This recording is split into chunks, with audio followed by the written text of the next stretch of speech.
I call the member for Fremantle. Thank you, Deputy Speaker. Australia's environment is under significant pressure. It's experienced significant harm. It's been badly damaged in lots of areas, and the trajectory is not a good one. The trajectory is for further decline. To the traditional causes of that harm, loss of habitat and the introduction of invasive species, we obviously add some new risks. We have climate change now presenting a really significant risk to our environment and to biodiversity. We have new biosecurity concerns. We have, as a result of climate change, a greater frequency and intensity of natural disasters. We saw through the catastrophic bushfires on the east coast of Australia some 3 billion animals lost, in addition to an enormous amount of forest habitat.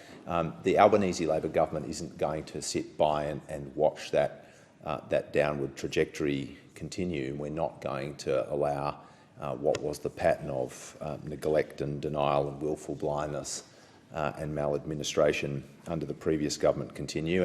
And the May budget shows that there are a whole series of investments that start to turn around what was, frankly, one of the most appalling areas of underperformance of the previous government. The previous government knew quite well what was happening to the Australian environment. They had lots of evidence before them. They had the Samuels Review, which they commissioned into the EPBC, Australia's protection framework. And the Samuels Review said that Australia's natural environment and iconic places are in an overall state of decline and are under increasing threat. They're not sufficiently resilient to withstand current, emerging or future threats, including climate change. The EPBC Act is outdated and requires fundamental reform. It does not enable the Commonwealth to effectively fulfil its environmental management responsibilities to protect nationally important matters.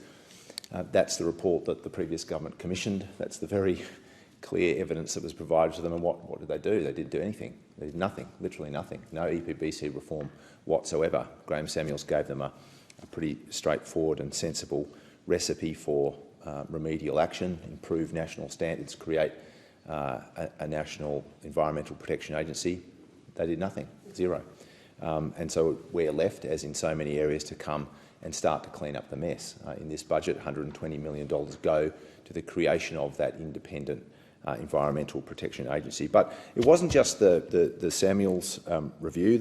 They had the State of Environment report in 2021. We didn't see it in 2021. It's one of those reports that they preferred to keep to themselves, partly because they knew the story it told, and the story it told was of environmental harm and decline, and, on their part, inaction. We know that over the past 2 centuries, Australia's lost more mammal species than any other continent. We have one of the highest rates of species decline and extinction risk in the OECD. There are more than 1,900 Australian species and ecological communities that are threatened or at risk of extinction.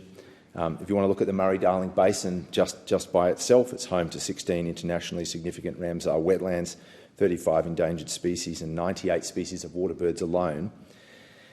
Rivers and catchments are in poor condition across the Murray-Darling. And native fish populations, Deputy Speaker, have declined by more than 90% in the last 150 years.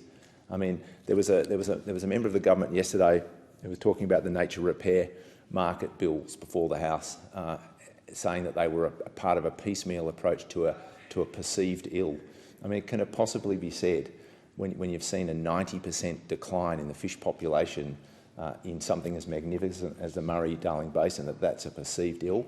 It's just ridiculous. This government won't have that. This government is taking action on a number of fronts, led by the Minister for Environment and Water, an extra $260 million to support Commonwealth National Parks, $163 million to the fantastic people and institutional architecture that underlines the Australian Institute of Marine Science, so they can continue their fantastic work. Nearly $120 million for community groups and councils and NGOs and First Nations people to take on projects to clean up and restore urban rivers and waterways, because at least half of threatened species are present in urban areas. All of these things, the nature repair market, the EPBC reforms, the National Environment Protection Agency, all these things in just a little bit more than 12 months, because we can't let Australia's environment and biodiversity fall off a cliff, and that's exactly what those opposite did for 10 years. I call the member for Nichols.